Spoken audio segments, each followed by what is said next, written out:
Bonjour. La Fédération camerounaise de football vient de signer un acte fort. Le footballeur au centre des activités du président Samuel Eto'o-Fils, accompagné du secrétaire général et des parties prenantes. Le footballeur professionnel camerounais désormais aura un salaire minimum de 100 000 francs en première division, en deuxième division 50 000.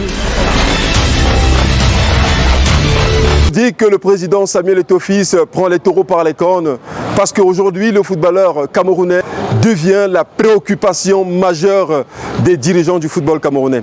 Écoutons le président Jérôme Komé-Max qui nous donne les détails de ces accords-là et Sorel Jérémy Ndjitap, ancien footballeur de l'équipe nationale du Cameroun.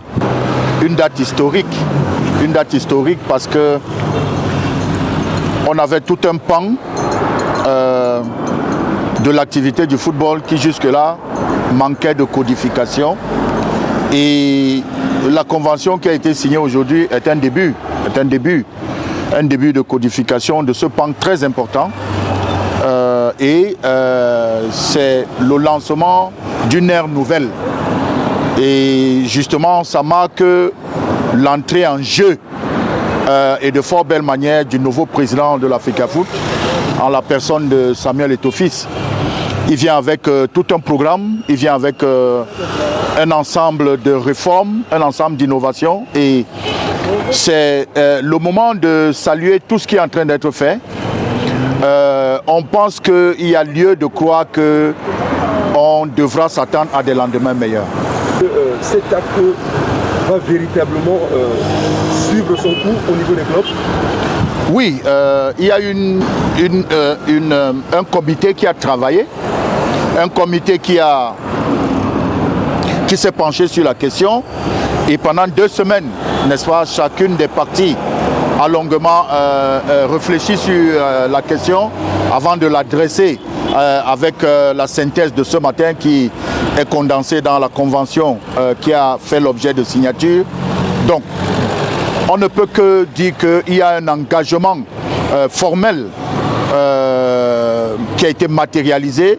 Donc du coup, nous sommes tenus de respecter nos propres engagements que nous avons pris dans la Convention. Cela va de soi que, et le président l'a dit, le président de l'Africafoot, la Convention sera respectée. Il sera un très bon arbitre et il ne veut pas de contentieux parce que c'est jamais une bonne chose. Et justement, ce qui est même intéressant, c'est qu'il va s'employer à trouver les moyens pour soutenir les clubs dans cet effort. Donc du coup, comment ne pas respecter ces engagements? Ils ont été travaillés à juste proportion. Donc ça pourrait paraître, comment le dire, ça pourrait paraître une charge énorme, mais à bien y voir, non, on pense que c'est faisable. Maintenant, c'est une question de se mettre dans une synergie pour que ces mesures soient appliquées et que vive notre football. Si on peut faire que le joueur désormais soit financièrement à l'aise, mais ça veut dire que le spectacle auquel nous nous attendons ne peut que être un spectacle de bonne facture. Et à partir de ce moment, on pourra dire qu'on s'en va vendre notre football.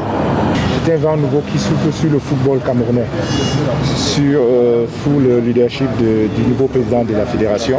C'est ce que nous avons tous souhaité, qu'à chaque fois de réunir tous les parties prenantes avant toute chose. Parce que nous avons notre contribution, notre part de contribution dans ce développement de football. Et déjà depuis hier, on a travaillé en vue du début du championnat, du nouveau championnat. Nous avons échangé avec les clubs, échangé avec les représentants des filles. Et pour nous, les résolutions qui ont été prises, c'est pour le bénéfice de nos footballeurs, de nos footballeuses, pour qu'ils s'expriment, voilà, pour qu'ils soient dans les conditions à donner le meilleur d'eux-mêmes. L'une des résolutions fortes, on a tablé sur le salaire minimum du footballeur et de la footballeuse. Je peux vous annoncer, parce que vous serez au courant, le salaire minimum d'un footballeur en Ligue 1, ce sera 100 000. Et en Ligue 2, ce sera 50 000. Je suis Jérôme Albin Goumdié, l'envoyé spécial du Sportif Magazine à la Fédération camerounaise de football.